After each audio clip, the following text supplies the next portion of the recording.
대사하고요. 주한미군 사령관을 초대를 안 했다는 거죠. 거기서부터 이제 이것들 봐라가 시작이 되는 거고요. 그렇죠. 관련돼서는 이게 문제일 겁니다. 이 강연이.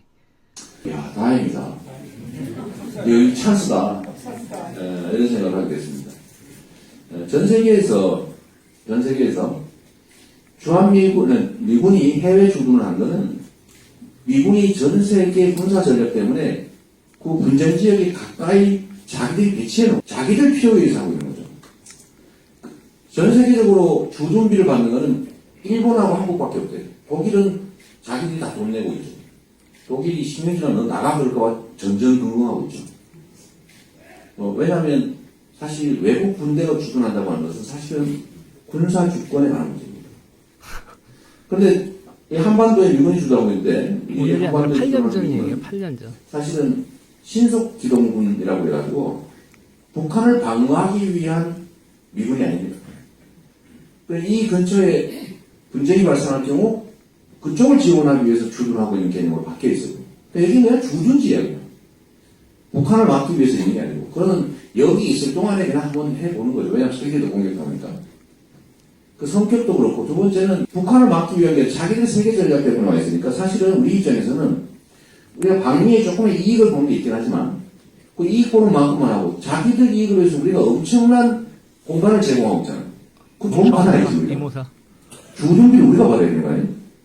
근데 우리는 안 받고 우리 일방적으로 내라고 해서 이번 기회에 이 얘기가 공론화될 필요가 있겠다. 지금 정부에서는 이미 증액해주려고 준비하고 있어요. 진짜 지금 한일 군사정보보호협정 어제 그저께 서명해버렸죠. 아니 지금 쫓겨나네 많이 하는 판에 뭐가 그리 급해가지고 일본이 노래대잖아요. 왜 이렇게 빨리 서두르는 거야? 좀 천천히 하자 했다는 거예요.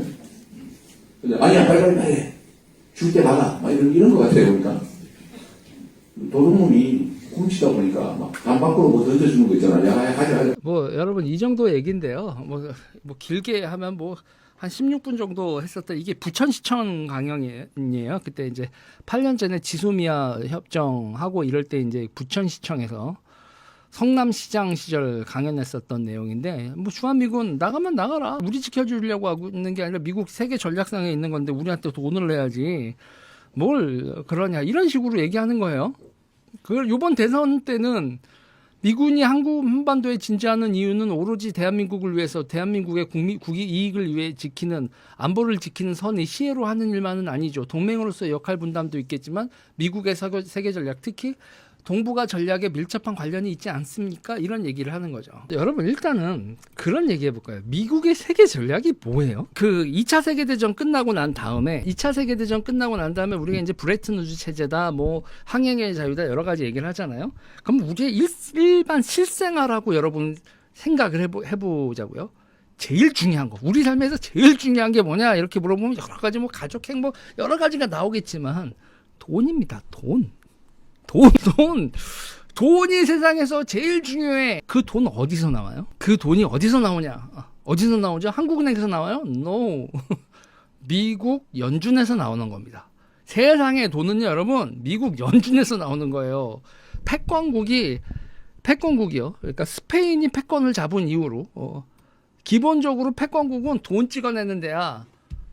스페인은 남미 가가지고 뭐 포토시 은강 같은 거 개발해서 금강에서 은하고 금을 캐내면서 패권국 역할을 했지만 기본적으로 패권국은요 여러분 돈 찍어내고 신용이 창출하는 게 패권국입니다. 자 그러면요 여러분 미국의 세계 대전략이라는 건 뭐냐면요 미국이 돈을 찍어요. 그럼 미국의 돈을 찍어서 여러분 어떻게 줘야 돼요? 딴 나라들한테 무역 적자를 내야 돼요. 무역 적자를 내야 됩니다. 무역 적자를 내서 딴 나라들은 미국한테 물건을 보내고요. 미국은 딴 나라들한테 달러를 수출합니다. 그러면 미국이 무역 적자 나면은 그럼 미국은 망하잖아요. 돈이 다 밖으로 빠져나가서. 그러면 여러분 어떻게 해야 되죠?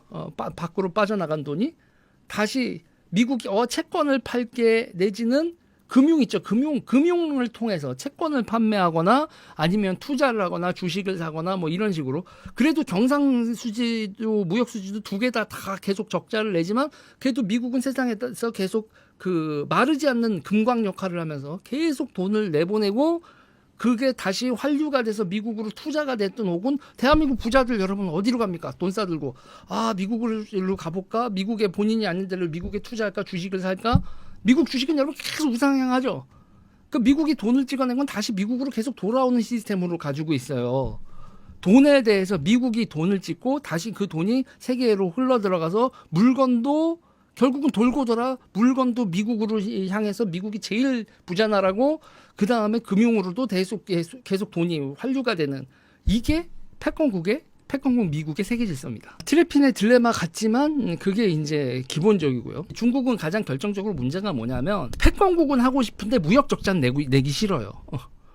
그거는 이거는 그러면 이때까지 몇백 년 동안 자본주의가 돌아가고 패권국의 역할을 하고 세계 경제가 돌아가던 해상에서 무역을 하고 패권국은 통화를 공급하고 뭐 이런 식이요. 그러면 여러분 영국 같은 경우에는 그 통화가 계속 그 영국으로 그 중국으로 흘러 들어가고 은이 막 중국으로 빨려 들어가니까 영국이 뭐 했어요? 아편 보냈죠.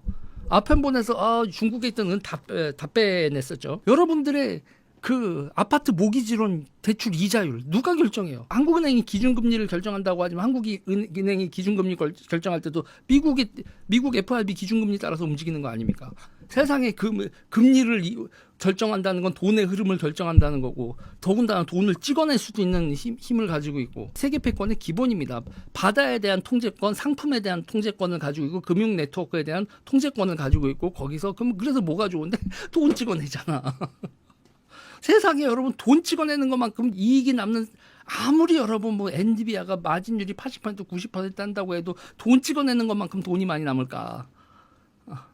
그것도 금강 은강도 아니고 그냥 컴퓨터로 입력해서 단어 거기에 숫자 몇 개만 올려놓으면 그대로 되는데 그거에 대한 반발이 디센트럴라이즈 반중앙 화폐 그래가지고 코인 블록체인 코인 뭐 이런 게 나오는 거 아닙니까? 암호화폐 나오면서 블록체인 같은 게 디센트럴라이즈드 커런시 그래서 탈중앙화 화폐 이런 식으로 나오고 뭐 이런 거죠. 여러분 우리나라는 그래서 이 패권 질서에서 우리가 착취당하는 나라입니까? 우리는 자원도 없죠. 자원도 없고 뭐도 없는데 우리도 수출 경제에 올빵 때려서 미 패권 질서의 동맹국의 지위를 가지고 수출 올빵 때려서 수출 경제로 만들어서 여기까지 온 거 아닙니까? 이 패권 질서에서. 그리고 세계 10대 강국이 됐고 뭐도 없는데 아무것도 없는데 자원이란 것도 없고 뭐도 없는데 이제는 자본을 가지고 자원보다 여러분 더 좋은 자본을 가지고 있잖아요. 자본과 수출 무역노화 그리고 산업을 가지고 있는 나라가 되지 않았습니까? 그리고 문화도 막 융성하고 있고 이 패권 질서에서 우리가 개피 보는 나라가 절대 아니죠. 그런데 왜 미국 패권 질서가 우리가 싫어? 이 하이러키에서 고부가가치 미국은 물론 그러니까 제일 고부가가치인 돈 찍어내는 거와 그 밑에 괜찮은 마진율을 가지고 있는 상품들을 파는 나라들 이게 이제 세상의 미국 패권 질서고 하이어라키인데 우리가 지금 여기서 이 판에서 쩌리가 아니잖아. 이게 옳다 그르다로 얘기하고 하면 이제 답이 없고 미 패권 질서에 이 부가가치 일하는 거 대비 부가가치하고 나라에서 이 물자가 들어오는 우리가 물건 만들어서 세상에 내보내고 우리나라로 석유도 들어오고 각종 필요한 물자 다 들어오고 이러는 지금 상황에서 이 패권 질서가 우리가 왜 나쁜데? 아니 이게 왜 나빠? 나 진짜 물어보고 싶은 거야. 우리 이게 왜 나쁘냐고. 미국채 패권이 끝나고 난 다음에 그러면 세상에 패권국이 없을까? 그럼 제가 물어보고 싶은 거예요. 미국 패권이 언젠가는 끝나겠지. 내지는 미국이 망하지는 않겠지만 미국이 1등 국가이지만 패권국 안 할래요. 그러는 순간이 올 수도 있겠지. 피터 자이안도 얘기하고 모아도 얘기하고. 그랬을 때 우리한테 좋을까? 그럼 그거에 대해서 어느 정도로 대비를 하고 있어야 될까? 아니 그럼 우리나라의 제조업들 중에서 미국이 제공하는 기술 없이 돌아갈 수 있는 반도체가 돌아갈 수 있어요?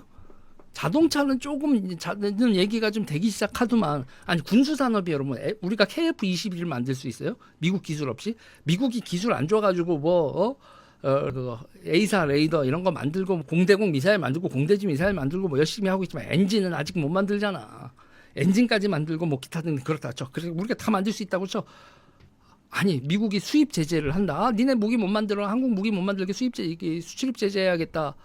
그러면 누가 우리나라한테 주요 부품들을 미국한테 세컨더리 보호 이권 얻어맞을 생각하고 우리한테 무역을 하겠냐고. 이거는 뭐 페미딜의 표현대로 하면 미국이 허용한 무역이지. 화이트리스트 딱 일본이 화이트리스트만 때려도 우리나라 반도체 산업이 멈춘다. 노광 장비 뭐 포토 레지스트리 거기다가 식각을 해야 되는 식각도 못한다. 일본이 되는 거. 그러니까 우리의 반도체 산업이라는 건 미국과 이제 네덜란드와 일본에서 공급받은 그거로 우리가 제조업을 하는 거지. 우리가 기초 기술을 가지고 있는 건 아니고 기초 소재 기술을 가지고 있는 거 아니다.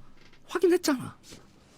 어디까지나 다 이 미국 패권하에 미국이 관장하는 분업 체계 하에서의 한국 제조업이라는 거는 우리가 다 알고 있는 거 아니야. 나는 도대체 무슨 생각들을 하는지 모르겠어.